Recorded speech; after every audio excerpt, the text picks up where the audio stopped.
حضور غوث پاک، محبوب سبحانی، قندیل نورانی، شہباز لامکانی، شیخ سید عبد القادر جیلانی۔ کسی نے پوچھا تھا حضور غوث اعظم سے کہ آپ کی ولایت کس طرح کی ہے، تو آپ نے اپنی ایڑی کی طرف اشارہ کر کے فرمایا جب تک میرا قدم نہ لگے اللہ کسی کو ولایت دیتا ہی نہیں۔ تو میری ولایت کی بات کرتے ہو، میں جب تک مور نہ لگاؤں اللہ کسی کو ولی بناتا۔ شیخ سعدی بول پڑے، کہنے لگے غوث اعظم درمیان اولیاء چوں محمد درمیان انبیاء۔ حضور غوث اعظم رضی اللہ تعالیٰ عنہ کا ولیوں میں وہی مقام ہے جو نبی پاک کا نبیوں میں مقام ہے۔ امام الاولیاء، سرتاج الاولیاء حضور غوث پاک رضی اللہ تعالی عنہ۔ حضور غوث اعظم رضی اللہ تعالی عنہ فرماتے میں تقریر نہیں کرتا تھا، تعلیم مکمل کر لی بات نہیں کرتا تھا۔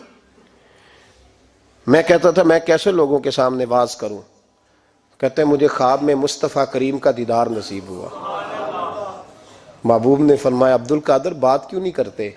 میں نے کہا حضور یہ عربی لوگ ہیں، فصیح و بلیغ ہیں، ہر آدمی بات سمجھتا ہے، تو میں کس طرح اتنے مجمع میں بولوں گا؟ بڑا مشکل کام ہے، ہر آدمی کی ذہنی سطح کے مطابق کیسے بات کروں گا؟ کہتے ہیں مصطفیٰ کریم نے فرمایا منہ تو کھولو ذرا۔ کہتے ہیں میں نے منہ کھولا تو حضور نے 7 دفعہ لعاب دہن میرے منہ میں ڈال دیا۔ فرمایا اب تو بولتے جانا اور میری برکتیں تیری مدد کرتی جائیں گی۔ آپ فرماتے ہیں اگلی شام میں سویا تو مولا علی شیر خدا بھی آ گئے، تو فرمانے لگے عبد القادر منہ کھول نا بیٹا، تو میرا بھی ہے۔ کہتے ہیں میں نے منہ کھولا تو حضرت علی نے 6 دفعہ لعاب دہن ڈالا۔ میں نے کہا حضور آپ نے 6 دفعہ ڈالا ہے، تو خواب میں حضرت علی فرماتے ہیں، کہتے ہیں بیٹے میں نبی پاک کے برابر تو نہیں نہ ہو سکتا، میں نبی پاک کے برابر، حضور نے 7 دفعہ ڈالا ہے تو 6 دفعہ اس لیے ڈالا ہے کہ میں حضور کے برابر۔ صحابہ تو خواب میں بھی آ کے کہتے ہیں ہم نبی کے برابر نہیں، تو کیسے نبی کے برابر بن گیا؟ وہ تو خواب میں بھی آ کے کہتے ہیں کہ ہم حضور کے برابر، تو زندگی میں دعوے کرتا پھرتا ہے۔ حضور غوث اعظم فرماتے ہیں بس پھر چھوٹی سی مسجد، اور اس میں نے تقریر شروع کی، میں اکیلا ہی چلا تھا جانب منزل مگر، پھر لوگ ملتے ہی گئے، پھر کارواں بنتا گیا۔ فرماتے ہیں چھوٹی سی مسجد، پھر مسجد بڑی ہوئی، پھر مجمع بڑھ گیا۔ فرماتے ہیں پھر جامع مسجد، پھر مجمع وہاں بھی کم پڑ گیا، پھر بغداد کی عیدگاہ وہ بھی بھر گئی تو صحرا میں جا کے خیمے لگ گئے۔ کہتے ہیں تقریر ہوتی تو ہزاروں کا مجمع، ہزاروں کا۔ ملا علی قاری کہتے ہیں غوث اعظم کے اجتماع میں 70 ہزار لوگ شریک ہوتے تھے، ہزاروں علماء کاغذ قلم لے کے بیٹھے ہوتے تھے کہ غوث پاک جو باتیں بیان کریں گے تفسیری نقطے ہم نے نوٹ کرنے۔ اور حضور غوث اعظم کو اللہ نے یہ کمال دیا تھا، کمال، یہ آپ کی کرامت تھی کہ بغیر سپیکر کے بولتے تھے، جیسی سمجھ پہلے والے کو آتی تھی ویسی آخری والے کو آیا کرتی تھی۔ آج نا کرامت کی بات آتی ہے تو بندے چھپنے لگ جاتے ہیں، کہتے ہیں نہیں یہ نہیں ہو سکتا، بڑا مدافعانہ سا عمل، بڑا شرمندہ سا لب و لہجہ جی وہ غوث پاک۔ ایک دن ایک صاحب کرامت بیان کر رہے تھے تو بڑے جھجک کے حضور غوث اعظم، میں نے کہا تو بیٹھ مجھے بیان کرنے دے، تو ڈر رہا ہے کرامت سے ڈر رہا ہے، مجھے بیان کرنے دے، میں بیان کرتا ہوں، مجھے بیان کرنے دے۔ ملا علی قاری علیہ رحمہ نے لکھا ہے، دیگر بہت سارے لوگوں نے لکھا ہے، غوث اعظم خطبہ دے رہے تھے، تقریر کر رہے تھے، اچانک ہاتھ آگے بڑھایا تو یہاں تک ہاتھ بھیگ گیا غوث اعظم کا۔ ہاں کھول کے دیکھے، کھول کے بات کر رہا ہوں، ہاتھ یہاں تک بھیگ گیا۔ مرید کہتے ہیں ہم نے پوچھا حضور پانی بھی کوئی نہیں، ہاتھ بھیگ گیا۔ میں چپ کر کے سبق پڑھو، شاگردوں کو پڑھا رہے چپ کر کے سبق پڑھو۔ تھوڑی دیر گزری، چند گھنٹے تو ایک قافلہ آ گیا، سارے لوگ پانی میں بھیگے ہوئے ہیں۔ حضور غوث اعظم کے سامنے کھڑے ہوئے، کہا حضور آپ نے بڑی کرم نوازی فرمائی، بڑی کرم نوازی۔ وہ شاگرد کہنے لگے ہوا کیا؟ تو وہ لوگ کہنے لگے کشتی میں بیٹھے تھے تو کشتی ڈوبنے لگی، ہم نے کہا یا شیخ عبد القادر جیلانی، خدا کے فضل سے ہم پر ہے سایہ غوث اعظم کا، ہمیں دونوں جہاں میں ہے سہارا غوث اعظم کا۔ کہتے ہیں حضور غوث اعظم نے وہاں بیٹھے ہاتھ لگایا اور ڈوبتی کشتی کو باہر نکال لیا، اور ڈرنے لگے، کہنے لگے جناب یہ کرامت لوگ نہیں مانیں گے۔ تو میں کہا جنہیں نہیں مننا نہ منے۔ ایک عیسائی مسلمان دونوں جھگڑا کر رہے ہیں، غوث اعظم گزر رہے ہیں، جھگڑا ہو رہا ہے۔ عیسائی مسلمان سے کہتا ہے ہمارے نبی عیسیٰ علیہ السلام نے مردے زندہ کیے، تمہارے نبی نے بھی کو کیا تو بتاؤ۔ مسلمان پڑھا ہوا نہیں تھا، حالانکہ نبی پاک نے بڑے مردے زندہ کیے، پڑھا نہیں تھا، بتا نہ سکا۔ غوث اعظم کے کان میں آواز گئی تو جا کے عیسائی کا بازو پکڑ کے جھنجھوڑا، فرمانے لگے کیا کہا تم نے؟ میرے مصطفیٰ نے مردہ زندہ کیا تو بتاؤں؟ فرمایا تو نبی پاک کی چھوڑ، میں غلاموں کا غلام ہوں، میں غلاموں کا غلام ہوں، مجھے بتا کون سا مردہ زندہ کرنا ہے۔ تو چھوڑ حضور کی بات نہ کر، میں غلاموں کا غلام ہوں، مجھے بتا کون سا مردہ زندہ کرنا ہے۔ پرانی قبر پہ لے گیا، کہنے لگا جی اگر نہ ہوا تو؟ غوث اعظم فرمانے لگے جو تو کہے گا وہ میں کروں گا۔ تو کہنے لگے اگر ہو گیا تو؟ اگر تو غوث اعظم کہنے لگے نہ میرے خانقاہ پہ جھاڑو دینا، نہ میرے برتن مانجنا، نہ میرے گھر کا سودا لانا، اگر زندہ ہو گیا تو بس میرے نبی کا کلمہ پڑھ جانا، بس میرے رسول کا کلمہ پڑھ جانا۔ اللہ اکبر۔ اس نے جو سب سے پرانی قبر تھی نا، وہ کہتا ہے یہ ہمارے دادا نے بھی نہیں دیکھا تھا بندہ کون ہے۔ اس قبر پہ کھڑا ہو کہنے لگا اس کو زندہ کریں۔ تو غوث اعظم رضی اللہ تعالیٰ عنہ قبر کے سرانے کھڑے ہوئے تو دعا کرنے لگے، کہنے لگے مولا اپنے لیے نہیں، تیرے رسول کے لیے۔ پھر فرمایا قم باذن اللہ، اٹھ اللہ کے حکم کے ساتھ۔ ایک عورت کلمہ پڑھتی ہوئی کھڑی ہو گئی، کھڑی ہو گئی، اور کھڑی ہو کے اس نے پہلا جملہ کہا تو کمال کر دی، کہنے لگی میرے نصیب دیکھو، میں بنی اسرائیل کی تھی، عبد القادر تیرے صدقے جاؤں، تو نے مجھے کھڑا کیا ہے تو اللہ نے مجھے مصطفیٰ کا کلمہ پڑھنے کی توفیق دے دی، تیرے قربان جاؤں عبد القادر، تیری کیا بات ہے۔ اب وہ بندہ دوڑ دوڑ کے غوث اعظم کے قدموں میں آیا، فرمانے لگے نا کلمہ میرے مصطفیٰ کا پڑھنا ہے، حضور کا غلام بننا ہے۔ او بھائیو، حضرت شیخ عبد القادر جیلانی، حضور غوث اعظم رضی اللہ تعالیٰ عنہ، معمولی بات نہ سمجھنا، حضور غوث اعظم رضی اللہ تعالیٰ عنہ فرماتے ہیں میں قدم نہ لگاؤں تو اللہ ولایت ہی نہ دے، میں قدم نہ لگاؤں تو اللہ ولایت نہ دے۔ ایک آدمی سے حضور غوث پاک ناراض ہو گئے، ایک شخص سے، نکل جا میرے آستانے سے۔ دعا منگیا کرو سنگیو، کتے مرشد نہ رس جاوے، جنہاں دے پیر رس جاندے، وہ جیوندے بھی وہ مرے ہی رہن، چل دوڑ جا، نکل جا۔ وہ کہتا ہے میں 300 ولی کے پاس گیا ہوں، 300، ہر ایک سے کہا میرے لیے دعا کرو۔ تو وہ کہنے لگا جسے عبد القادر دھتکار دے اس کو کوئی سینے سے لگا سکتا؟ چل واپس چلا جا۔ آ کے قدموں میں بیٹھ گیا، کہنے لگا سونیا معاف کر دے۔ فرمانے لگے تو نے دیر کر دیا، میں تو کب سے معاف کیے بیٹھا ہوں، تو نے دیر کی آنے میں تو رسول اللہ کا غلام ہوں، اور حضور نے معاف کرنا سکھایا ہے۔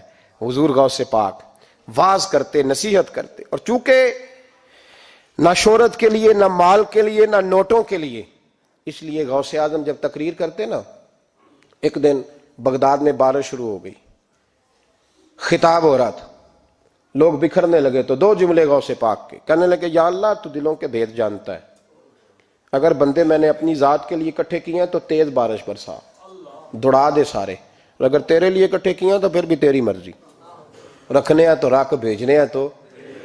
حضرت یحییٰ کہتے ہیں سارے بغداد میں بارش ہوتی تھی، پر جہاں غوث اعظم کی محفل ہوتی تھی وہاں کوئی نہیں ہوتی تھی، وہاں کوئی نہیں ہوتی تھی۔ غوث اعظم تقریر کرتے کبھی کبھی وجد آتا تھا۔ وجد کس کو کہتے ہیں؟ وجد کبھی کبھی آپ کہتے نہیں کہ میرے رونگٹے کھڑے ہو گئے، لوں کنڈے کھڑے ہو گئے، پھر کبھی کبھی کہتے ہو یار پتہ نہیں کیا ہوا آج تو آنسو رکتے نہیں تھے، اسی کو وجد کہتے ہیں۔ اسی کو، یہ ایک کیف ہے، ایک مستی ہے جو چڑھ جاتی ہے، ہر جگہ چڑھتی کہیں کہیں چڑھ جاتی ہے، اور کمال ہو جاتا ہے جب چڑھ جائے، پھر مزہ آ جاتا ہے۔ نہ انکار کریں اج میراں، اج موسم بڑا سہانا، مستی دا اج می برسا دے، نہیں پیاس دا کوئی ٹھکانا، تیرے کول اتر پرانا تے ساڈا درد بھی بڑا پرانا، تے میرا ہس ہس ٹال نہ سانو، اسی پیتےوں باج نہیں جانا۔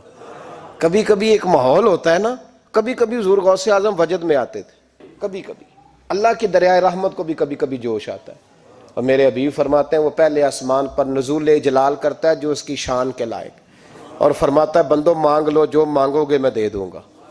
میرے محبوب کے دریائے رحمت کو بھی جوش آتا تھا، حضور فرماتے تھے آج پوچھو جس نے جو پوچھنا ہے پوچھو۔ حضور فرمایا کرتے تھے، ایک دن حضرت ربیہ بن کعب سامنے کھڑے ہیں تو فرمایا سال یا ربیہ، ربیہ جو دل کرتا ہے مانگ لے تیرا نبی تجھے دے دے گا۔ کبھی کبھی دریائے کرم جوش میں، تو غوث اعظم کو کبھی کبھی جوش آتا تھا، ایک دن تقریر کرتے کرتے کرتے کرتے جذبات میں آ گئے، جوش میں، یوں نظر اٹھائی تو حضرت خضر گزر رہے تھے اوپر سے، اور جوش جذبات میں فرمانے لگے، او بنی اسرائیل کے ولی ذرا نیچے تو اتر، ذرا محمد عربی کے غلام کی بھی چند باتیں سن کے جا، آج تجھے سناؤں رسول اللہ کے غلام کس طرح کے ہوتے ہیں۔ حال میں وجد میں، کیف میں، تھوڑی دیر گزری تو تڑپنے لگے، مجمع پہ سکوت طاری، لوگ سمجھ نہیں رہے ہو کیا رہا۔ ایک آپ کے خلیفہ تھے حضرت علی بن ہیتی، وہ دیوار کے ساتھ ٹیک لگا کے سو رہے تھے، سارا مجمع دم بخود ہے، یہ کیا ہونے لگا؟ غوث پاک اٹھے، تقریر وہیں رہ گئی، علی بن ہیتی کے پاس جا کے یوں ہاتھ باندھ کے کھڑے ہو گئے اور دیر تک نبی پاک پہ درود پڑھتے رہے۔ ان کی آنکھ کھلی تو وہ بھی روئے، غوث اعظم بھی روئے، دعا ہو گئی، جلسہ ختم۔ غوث پاک سے تو پوچھنے کی طاقت ہی نہیں تھی نا کسی کی، ان سے کون پوچھے؟ لوگ حضرت علی کے پاس، حضرت علی بن ہیتی رحمت اللہ علیہ، حضور یہ کیا ہوا؟ ہمیں سمجھ نہیں آئی۔ آپ فرمانے لگے، تمہیں کیا بتاؤں، تم کسی معمولی پیر کے ماننے والے نہیں ہو، میں آج غوث اعظم کی محفل میں بیٹھے بیٹھے ہی مدینے پہنچ گیا ہوں اور مجھے رسول اللہ کے جلوے نظر آنے لگے ہیں، پر میرے شیخ کا کمال دیکھو، جو میں خواب میں دیکھ رہا تھا عبد القادر ظاہری آنکھوں سے نظر فرما رہے ہیں، ظاہری آنکھوں سے، عالم وجد میں، کیف میں، سرور میں۔ اور جب غوث اعظم تقریر کرتے تھے نا تو 50 آدمی اس کونے سے کھڑے ہوتے تھے، کہتے تھے حضور ساری زندگی گناہ کیے ہیں، اب توبہ کرتے ہیں، اب دوبارہ گناہ نہیں کریں گے۔ اس کونے سے 15 کھڑے ہوتے تھے، حضور ڈاکے ڈالے ہیں ساری عمر، اب توبہ، آپ کی بات نے دل بدل دیا ہے، اللہ نے توفیق ہدایت دے دی۔ ادھر سے 10 کھڑے ہوتے، حضور سود کا دھندا، چوری کا دھندا، آج کے بعد توبہ۔ ایک بزرگ تھے حضرت یحییٰ بن نجا ان کا نام تھا، وہ کہتے ہیں میں نے سوچا روز بندے توبہ کرتے ہیں، آج میں گنوں نہ کہ ایک محفل میں کتنے کرتے ہیں، آج گنوں نہ۔ اب تو کاؤنٹنگ کے مختلف ذرائع ہیں نا، کیلکولیٹر ہے، باقی چیزیں۔ اس زمانے میں یہاں گٹھلیاں ہوتی تھی کھجور کی، بندے کوئی چیز گننی ہوتی تو گٹھلی ڈالتے، یا لوگ دھاگا لے جاتے تھے، ہر دھاگے پہ گرا لگاتے تھے، ایک گرا دوسری گرا، وہ کہتے ہیں میں نے نا اپنے پلو کے چادر کے نیچے دھاگا چھپا لیا، ایک بندہ توبہ کرنے اٹھا تو ایک گرا ڈال دی، دوسرا اٹھا تو دوسری گرہ ڈال دی، تیسرا اٹھا تو تیسری۔ کہتے ہیں اچانک بندے زیادہ ہو گئے، اب میری سپیڈ ہی بڑی کم تھی، میں کوشش بڑی کرتا پر بندے زیادہ۔ کہتے ہیں بڑی کوشش کی پر میں پورا ہی نہ ہوں۔ کہتے ہیں جب میں تھک گیا نا اور تھوڑا سا میرا سانس بھی پھولنے لگا، پریشان بھی ہوا، تو غوث پاک نے میری طرف دیکھا اور دیکھ کے مسکرائے اور مسکرا کے فرمانے لگے، یحییٰ میں دلوں کی گرے کھولتا جا رہا ہوں، تو بند کرتا جا رہا ہے، میں گرا کھول رہا ہوں، تو گرے لگا رہا ہے، اور چھوڑ دے یار، تجھ سے نہیں گنا جائے گا۔